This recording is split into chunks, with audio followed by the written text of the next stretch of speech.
Bonjour, je reviens avec un nouveau roman, évidemment. Un roman, j'ai pas forcément l'habitude de vous proposer ce genre de livre, mais je vous le présente tout de suite. C'est Le vestibule des causes perdues de Manon Moreau aux éditions Pocket. C'est vrai que c'est un roman, pas vraiment dans le sens de ce que j'ai l'habitude de vous présenter, et pourtant, pourquoi? Mais déjà, l'histoire, c'est des personnages absolument improbables, tous différents, d'horizons complètement variés, qui se seraient jamais rencontrés dans la vie réelle.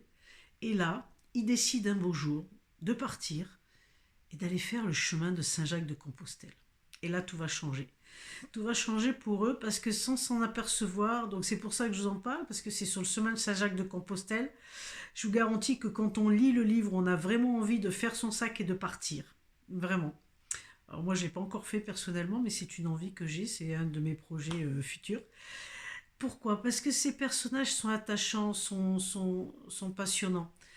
Euh, on sourit aussi, bien sûr. Ce qui est intéressant dans ce livre, et c'est pour ça que j'ai plaisir à vous le présenter, c'est que tous ces personnages qui viennent d'horizons différents, alors on a un joueur de guitare brésilien, on a une femme de la bourgeoisie, on a une jeune qui cherche un peu, enfin tous des personnages aussi différents les uns que les autres, ben, vont arriver en même temps sur le chemin de Saint-Jacques-de-Compostelle, et à travers ce chemin-là, ils arrivent à se découvrir. En fait, on va se découvrir, de marcher en silence, de marcher avec des gens qu'on ne connaît pas.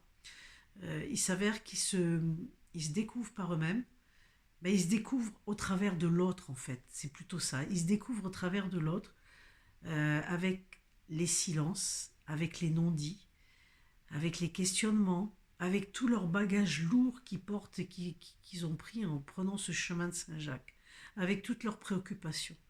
Et au fur et à mesure qu'on avance sur ce chemin, au fur et à mesure, il y a des liens qui se créent dans l'invisible, et on va voir les personnages qui commencent à s'attendre sans le dire sur le chemin. On va voir que, arrivé à l'étape, on se rend compte qu'il y en a un qui manque, alors on traîne un peu pour attendre, pour manger avec lui. Vous allez le lire, moi je l'ai lu d'une traite, c'est extrêmement passionnant parce que on a envie de savoir pourquoi le personnage est là, et puis évidemment ça peut faire résonance avec des histoires qu'on porte en nous, parce qu'on a tous une blessure d'abandon, on a tous du chagrin, des non-dits, qu'on n'a pas forcément osé encore vider son sac. Voilà. C'est des personnages qui sont émouvants, qui sont touchants. Et on fait ce chemin avec eux vraiment avec beaucoup de plaisir. Donc moi je vous invite à les découvrir parce que je me suis régalée. Je vous dis, on a envie de savoir l'histoire, c'est très très bien écrit. Il y a des retours en arrière, on comprend des situations, il y a des personnages qui arrivent tout au long de ce chemin, et on voit la difficulté de lâcher. C'est ce qui nous pèse, ce qu'on a sur le cœur, et que la société en fait nous a formaté de telle façon qu'on a du mal à dire les choses. Et c'est fabuleux, vraiment, c'est un très très beau roman. On me l'a prêté et j'ai pris un immense plaisir à le lire, c'est pour ça que je vous présente aujourd'hui. Donc les amis, si vous avez l'élan du cœur, n'hésitez pas à une petite évasion, on est presque à une saison de vacances, donc n'hésitez pas, uniquement si vous avez l'élan du cœur, bien sûr. Bye bye.